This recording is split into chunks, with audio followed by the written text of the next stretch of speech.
हम अपने भारत देश के अगर किसी भी योद्धा का इतिहास जानने की कोशिश करते हैं तो इनके इतिहास की एक अलग ही कहानी होती है। इनका एक अलग ही इतिहास होता है, चाहे वो कोई भी योद्धा हो। हमारे इस भारत भूमि को योद्धाओं का देश माना जाता है और हमारे ही इस भारत भूमि पर ऐसे ही एक योद्धा हुए हैं, महान सम्राट अशोक। जो लोग कहते हैं कि भारत कभी अखंड नहीं था, अंग्रेज़ों से पहले भारत कभी एक नहीं था, उन लोगों को महान अशोक सम्राट का इतिहास पढ़ना चाहिए।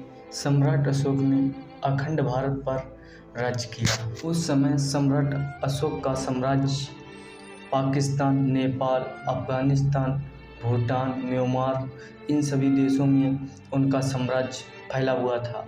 तो उनका इतना विशाल साम्राज्य था। सम्राट अशोक ने अपने जीवन में अनेकों लड़ाइयाँ लड़ी, जिसमें कि कुछ ज़्यादा भयंकर थीं और कुछ ज़्यादा डरावनी थीं।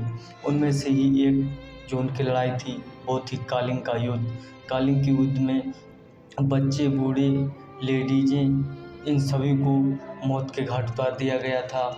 और जब सम्राट अशोक अपने सैनिकों को देखने के लिए मैदान में आए तो वहाँ पर उन्होंने देखा कि बच्चे, लेडीज़ें और बूढ़े जो कभी युद्ध लड़ने के लिए मैदान में जा ही नहीं सकते, वो लोग भी वहाँ पर मृत अवस्था में डले थे। तो वहाँ पर जब उनको एक बच्चे का जब मृत शव मिला तो उनका हृदय वहीं से परिवर्तन हो गया, क्योंकि उन्होंने सोचा कि ना ही तो ये लेडीज़ें और ना ही तो ये छोटे बच्चे और ना ही तो ये बुज़ुर्ग, ये लोग तो कभी मैदान में युद्ध लड़ने के लिए आते नहीं हैं, तो ऐसे निर्दोषों को क्यों मौत के घाट उतारा जा रहा है। और वहीं से उनका हृदय परिवर्तन हो गया और वहीं से वो अहिंसा की राह पर निकल पड़े और बाद में उन्होंने बौद्ध धर्म का प्रचार किया। और सम्राट अशोक ने शांति का मार्ग चुना और वो हमेशा के लिए इन युद्धों को विराम करते हुए और वो शांति की ओर निकल पड़े और उन्होंने विदेशों में अपना बौद्ध धर्म का प्रचार किया और तभी से बौद्ध धर्म प्रचलित हुआ है।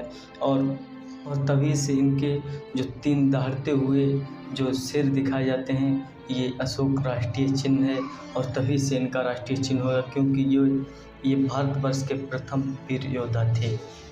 तो ऐसे थे हमारे देश के वीर महान योद्धा। आप और हम लोग उस समय की सिर्फ कल्पना कर सकते हैं और थोड़ा सा सोच सकते हैं, समझ सकते हैं। और जो उस समय के लोगों पर जो बीती थी, जो हमारे योद्धा थे, उन लोगों का जो इतिहास था, उन लोगों का जो गौरवपूर्ण और जो वो लोग युद्ध करते थे, वो लोग तो हम लोग सिर्फ कल्पना ही कर सकते हैं, अब देख तो नहीं सकते हैं। तो इसीलिए हमारे भारतवर्ष के जितने भी योद्धा हैं वो महान थे और महान हैं और महान हमारे लोगों के लिए हमेशा बने रहेंगे। तो हमारी इस छोटे से वीडियो से आपको अगर थोड़ी सी भी जानकारी प्राप्त हुई हो तो हमारे वीडियो को लाइक और चैनल को सब्सक्राइब अवश्य कर देना। तब तक के लिए जय हिंद, जय भारत।